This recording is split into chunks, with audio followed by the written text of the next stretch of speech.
I was long overdue for a break, so on Tuesday, September the 17th, 2019, I decided to go off to Dorset. I'd found a promising-looking Christian retreat centre in Poole.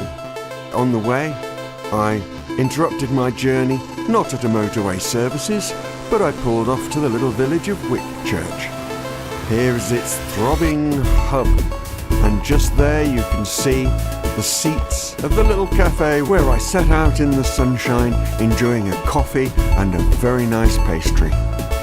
It was such a gorgeous day, I decided to continue my journey all the way to Swanage before checking in at the guest house.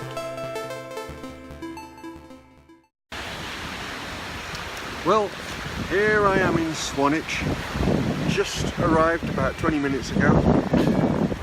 It's my first taste of sand and sea in probably getting on for a couple of years or so, and it is such a lovely day, and this is a Jurassic heritage site. It's a white cliffs area, as you can see behind me, and looks like a lovely little seaside town. I will be exploring it a bit, probably having a bite to eat, and I'm actually getting my toes wet. I hope you can see that. Making my way to the other end of the beach, you can see the Isle of Wight in the distance. Beautiful coastal countryside. There's the lovely little town, and here's where I eventually had a bite of lunch at G. White's Seafood, a nice little boat-themed cafe near the quay, where I had a nice relax, just like all the other tourists. As I made my way from Swanage to Poole, I could see that it was situated in a very prosperous part of the town. The house itself was a sturdy-looking Victorian villa, built about 150 years ago, so I discovered later. I was greeted by the very friendly staff and shown to my room, which was well appointed with a very comfortable bed. There were about a dozen other people there, and I encountered them first for the evening meal. They specialise in very high-quality cuisine, and I had no complaints about any of the food, which was both well presented and prepared and very generously served up. Part of my reason for choosing Poole as my place to stay was so that I could visit a friend of mine in prison who had recently been moved to the Verne, which is right on the southernmost tip of Dorset in Portland. So the following day, the Wednesday, I set off to visit him. I was able to spend 2 hours with him while he told me about his activities, which included rebuilding discarded bicycles for third world countries and his various Bible study activities. Naturally, from the top of the cliff, there's a spectacular view across the sea to the other side of the bay and beyond. But this was where my phone decided to completely run out of charge. So these two pictures are all I've got.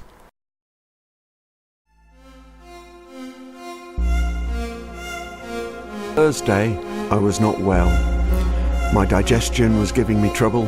Nothing, I hasten to add, to do with the food.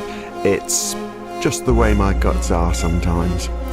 I had a quiet morning while, shall we say, things sorted themselves out. Then in the afternoon decided to try the 15-minute walk to the nearest beach. Spent a very pleasant couple of hours relaxing and meditating by the sea. Then in the evening had some interesting discussions with 2 or 3 of the other guests, most notably author Stephen Bishop, who kindly gave me one of his books, which I'm still reading. Friday was a different matter altogether. I felt much better, said my goodbyes, checked out, and decided to go for a boat trip. I drove into Poole Harbour, parked up, and had a look around. Along the way, I discovered that Poole was where the Scout movement started, commemorated by a statue to Baden-Powell. There was also this by world-famous British sculptor Sir Anthony Caro. I'm sorry to say my impressions of modern art these days are rather jaundiced. I plumped for the Brownsea Island ferry, bought my ticket, had a coffee while I waited, then climbed on board. Here we are setting off. There was a PA through which the captain was giving us tourist tidbits, but it was so quiet and mushy I could hardly make anything out. I found out later that it wasn't just me. Apparently there are a number of famous people associated with Poole, and some of the very wealthy who live on small islands and the coast around the harbour. Here's a collection of some of the pictures I took.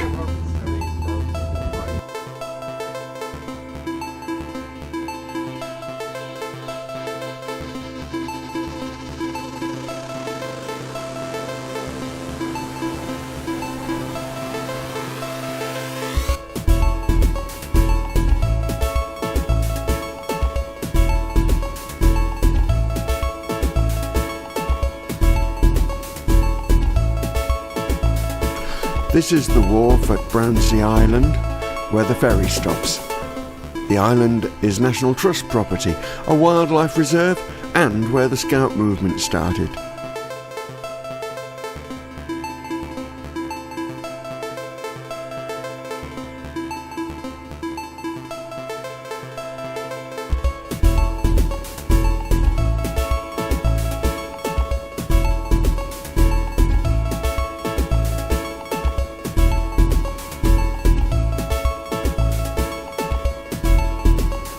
The castle is a blockhouse built by Henry VIII, renovated about 100 years ago.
And so here we are at the end of the ferry trip, and with it the end of my 4-day break in Dorset.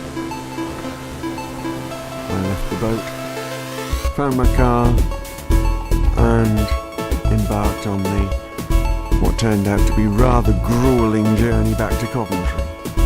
But nevertheless, I had had a good rest, bit of a recharge of my batteries, met a few interesting people, and generally found it a very worthwhile break.